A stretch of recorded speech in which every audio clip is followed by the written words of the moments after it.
qabu ittanima dirqama dhoksitee deemuu qabdu yookiin immoo ofii keetii ittimi wanta inni siin jedhu adda baafadhuuti yaada mucaa keetii yoo eeguu barbaadde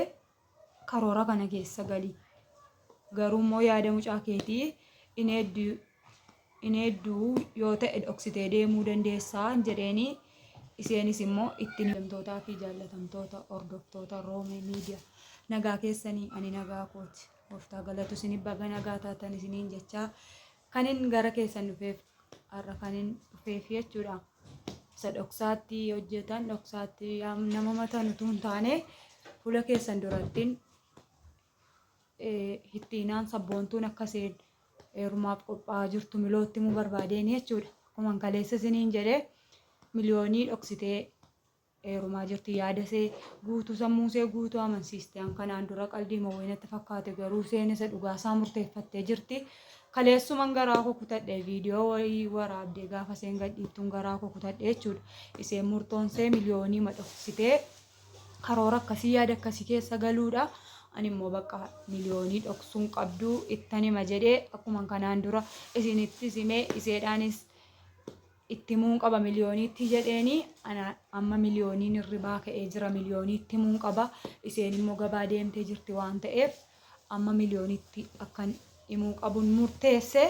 maaliif yoo jettanii miliyoonii dhokachuun qabu wanti ta'u hundumtiyyuu miliyoonii yoo yaada isaa guutuu sammuu isaa guutuu wanti kun in ta'a jedhee itti galtu garuu hin taane naan ta'uu naan mijatu hin barbaadu miliyoonii yoo jedhe immoo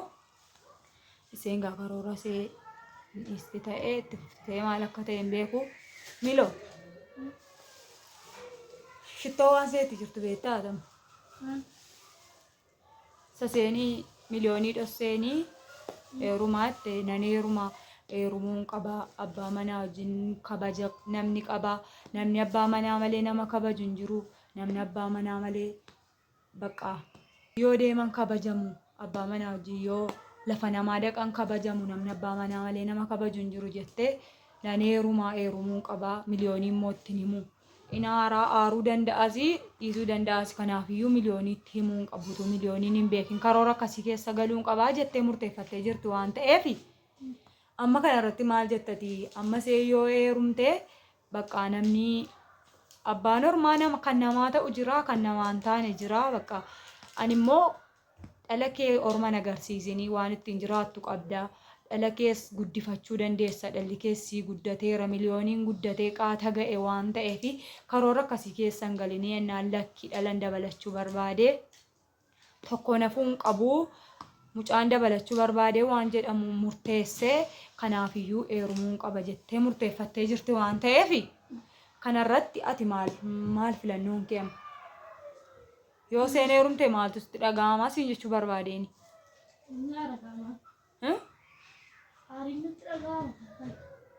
nanaara amma maal jette beektaa seen nan heerumaa miliyooniin immoo na bukkee taa'ee barataa dirqama miliyooniin na bira taa'ee barataa garuu nan heerumaa ennaaniin ta'uufii dhiisuu danda'a abbaan ormaa kun ta'uufii dhiisuu danda'a dhiisii waan akkasii keessan galiin karoora akkasii keessan galiin shitto dhiisi jedhee manitti maa jira iseen immoo miliyooniin na bukkee mataa'ee barataa nan heeruma mootii dirqama murtoo koo dhiisuun qabu itti kaleessame akka seen itti qoqophaa oolte yeroo turaftu akkan itti sitti himu hin beeku.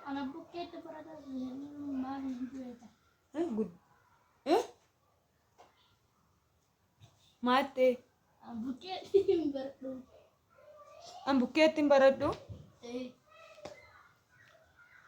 amma kanaafi ani seen dhuguma murtoo seetii kaleessa akkuma seen murteeffatteen baree jechuudha isa kanaafi ani dirqama Wallaggatti hin galaa dirqama lama galuu man qaba galeetanii mana ga'ee haala mijeeffadheen ijoollee biratti deebi'a malee anas hin taa'u jechuudha isa kanaafi ati gaafadhu akka seen galteeni maal jettaan beektaa karoorri kee maalidha sirrii masaa heerumuu barbaadde moo maalidha jedhii gaafadhuuti adda baasii sitta himtu isa dhugaasaa sitta himtu an dhokseen si gaafachaa rautuu hin ta'in viidiyoo waraabaara viidiyoochas gadi dhiisa iseenis in argitii akkan sitti himes yoo itti himtes rakkoon qabu maaliif yoo jette ani ittani ma miliyooniitti yoo kamiin ta'e iyyuu hin dhoksuun jedheen. Dhuguma immoo si dhoksuun qabu.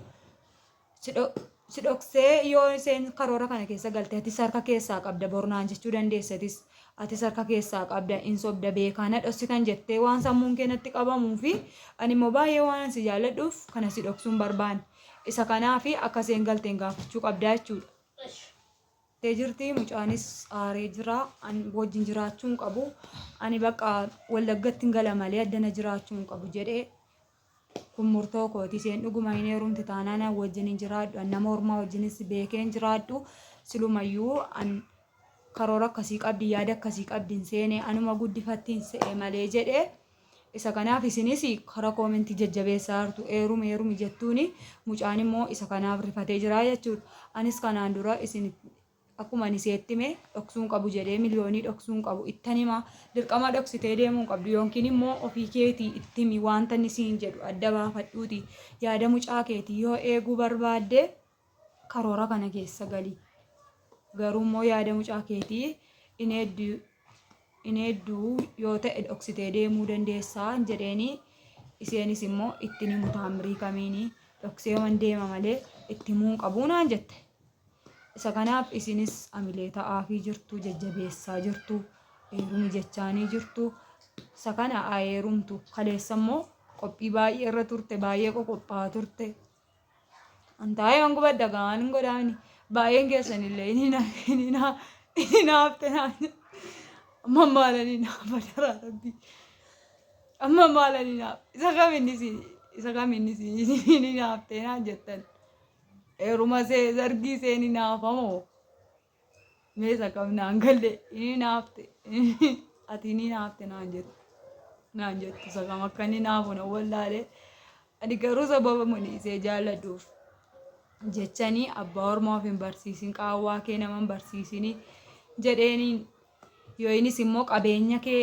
namni hin argin qabeenya kee namni ittiin fayyadamin namni akka hin taane hin baala geessinin jechuunii kooti malee. Ani waan ani naafes hin qabu wanti seena hin naafsisus heeruma see wanti seena hin naafsisus hin jiru. Isin garuu immoo itti jabaadhu heerumati jettuuni mucaan immoo boriin galaa jira jedhee ani numan galaa ede gaafan gaafadhee du'aariidhaaf nattaasa'uu dadhabeennaan dhiise maaltu sitti dhaga'aman jedheeni maal yaadda kana yaadisee gaafan jedhuun baay'ee na'ee. Nattaasa'uullee dadhabeennaan inni itti dhiisee jechuudha. Isa kanaafi warri jajjabeessaa jirtanis baga jajjabeessitan haa ta'u inni kun hin ta'a. Isheenis murtoosee ittuma fufaa jirti. Mucaan immoo maal akka ta'u naan galu si duukaan gala naan jedhee si biraa afaan jiru Wallaggattiin gala Wallaggattiin baradhaa. Isheen dhuguma karoora kana keessa galti taanaan wajjin hin jiraadhu nan deema. Addanaa jedheenis murtoo akkasii murteeffatee jira waan ta'eef ani garuu kan isinii galuu qabu wajjin hin jiraatinii isheen karoora akkasii keessa see bira hin jiraatinii yoo isheen heerumteen jenneen see bira hin jiraatinii see wajjin hin jiraatinii jenneen maalsii wayyaa karoora akkasii keessa galtee jirti nan heeruma jettee jirti waan ta'eefi maal filattaa Wallaggatti galuu moo as taa'uu filattaa jedheenii jennaan karoora akkasii keessa dhuguma galti isheen taanaani awwaanuma akkasiitti galuun taa'u addana nan deema Wallaggatti si biraa afaan